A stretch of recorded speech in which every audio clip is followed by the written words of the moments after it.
Special Education Part 2, you will learn about the more recent critical events, statutes, and judicial case laws that have impacted special education. Critical Event 6 was the reauthorization of the Education for All Handicapped Child Act, mentioned in Special Education Part 1. With the reauthorization in 1990 came a new name, the Individuals with Disabilities Education Act, or IDEA. In reauthorization, the label handicapped child was replaced with the much softer label child with a disability. IDEA 1990 required transition services be provided for students up to age 16 and defined assistive technology devices and services, and mandated that consideration be given for the full inclusion of special education children in the same class with children without disabilities.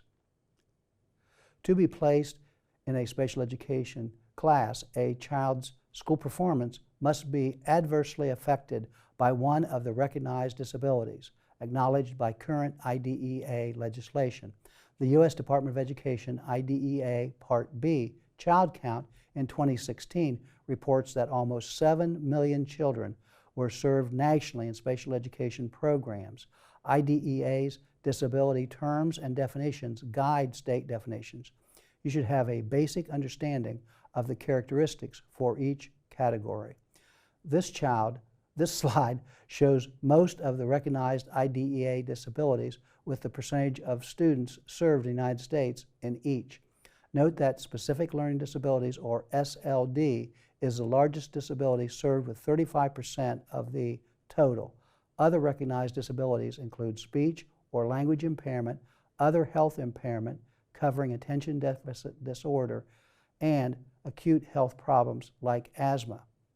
Autism, intellectual disability, developmental delay, emotional disturbance, multiple disabilities, hearing impairment, and orthopedic impairment. Not included on the chart, but still recognized disabilities, are the 25,000 children served with a traumatic brain injury, 24,000 with a visual impairment, and 1,200 classified as being deaf and blind. With the reauthorization of IDEA in 1997, the critical event included a full-blown assurance that all special education students would have access to the general curriculum, moving schools closer toward full inclusion to serve special education students in regular classes. Also in the legislation, assistive technology devices and services must be considered on all IEPs. Also, if a child needs access to school-purchased assistive devices, the school must provide them in the child's home if necessary to achieve a free, appropriate public education. Additionally, orientation and mobility services were included on the list of related services for children who are blind or have visual impairments, as well as other children who need instruction in traveling to and from school or around their school. The No Child Left Act of 1997, the next special education critical event, required states to close achievement gaps and ensure all students, including disabled children, achieve academic proficiency. To align IDEA with No Child Left Behind, IEPs were required to emphasize academic performance.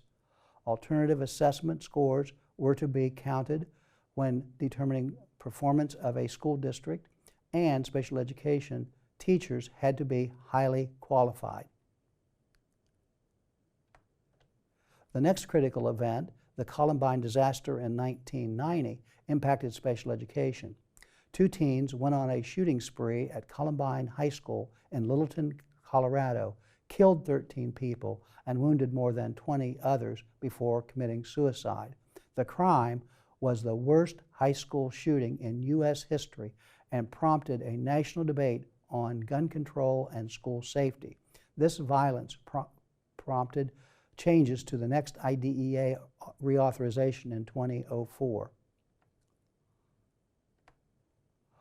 On July 1st, 2002, the President's Commission on Excellence in Special Education released a landmark report that shaped public policy on educational services for school-aged children with disabilities. The Commission's major recommendations were focus on results, not process, guaranteeing free appropriate education. Second, services should embrace a model of prevention, not failure.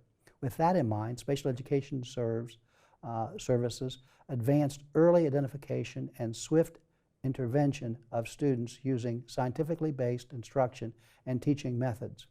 The third recommendation was special education should not be treated as a separate cost system, and educators must consider children with disabilities in regular education first.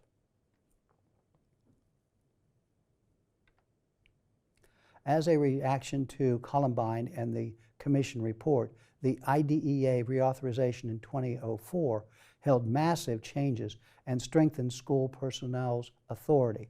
This legislation permitted schools limited discretion to determine placement for children with disabilities who violated the student code of conduct on a case-by-case basis, particularly when weapons on school grounds or at school functions were involved, when the special education child possessed, used, or sold illegal drugs or controlled substances, or when acts of violence that inflicted serious bodily injury upon another person while at school were concerned.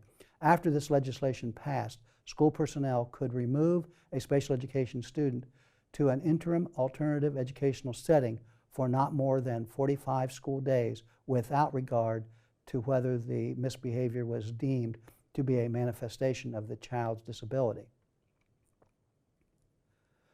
A functional behavior assessment and behavioral intervention services with modifications must be designed to address the misbehavior so the act does not reoccur. With these changes, the burden of manifestation determination shifted from schools to parents, who must now demonstrate that the child's misbehavior is not substantially related to his or her disability. Also, school personnel may administer disciplinary actions to children with disabilities in the same manner and for the same duration as children without disabilities, particularly if the misbehavior is determined not a manifestation of the child's disability. Another change in 2004 came as a result of a large number of children being referred for special education services. Response to intervention is the practice of making educational decisions about a student before referring them for special education, testing, and still providing high-quality instruction and intervention matched to student needs. So we have this system that didn't do what it was supposed to be doing.